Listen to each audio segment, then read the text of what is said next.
আজকে গরু হাটে আসলাম। গরু পর্যাপ্ত গরু আছে, মোটামুটি গরু একটা কিনছি। আর গরু আছে বড় গরু তুলনামূলকভাবে কম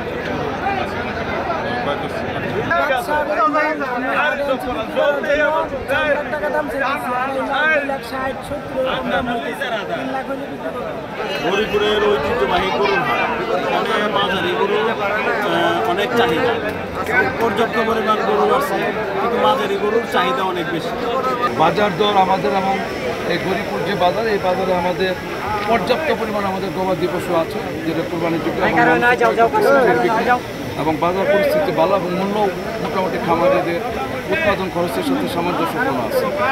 নির্দেশনা তো এটা আপনি জানেন, যেগুলো আমরা আমাদের লিফলেটের মাধ্যমে খামারিদের সাথে উঠান বৈঠকের মাধ্যমে এবং প্রশাসনিকভাবে আমরা এগুলো প্রচার করছি, যাতে মানুষ সুস্থ সবল গরু ক্রয় করতে পারে এবং খামারিরাও যাতে সুস্থ সবল গরু। হ্যাঁ, এখানে আপনার বিভিন্ন ধরনের গরু আছে। আমাদের যেহেতু উন্নত জাতের গরুর ক্ষেত্রে হাইব্রিড গরু আছে, শাহিওয়াল আছে, ফ্রিজিয়ান আছে এবং দেশি গরুর সংখ্যা আমার কাছে বেশি গরু আছে, যেটা মানুষ বেশি আকর্ষিত হয় সেটাই বেশি।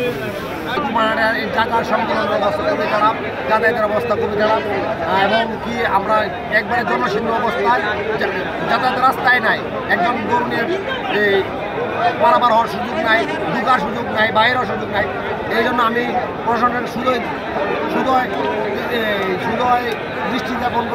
দৃষ্টি কামনা করছি যে আমাদের পরবর্তী যেন আমাদের এই হাটটা স্কুল মাঠ, আর কি স্কুল মাঠ অথবা গরিব স্টেডিয়াম অথবা কোনো খোলা জায়গায় করা যায় কিনা এই ব্যবস্থা করেন এবং অবশ্যই আগামী বছর থেকে এই হাটটা যেন ওই জায়গায় মানে খোলা স্পেসে করা হয়। আর এনে রাস্তাঘাটের বাজে অবস্থা, ঢোকা যায় না।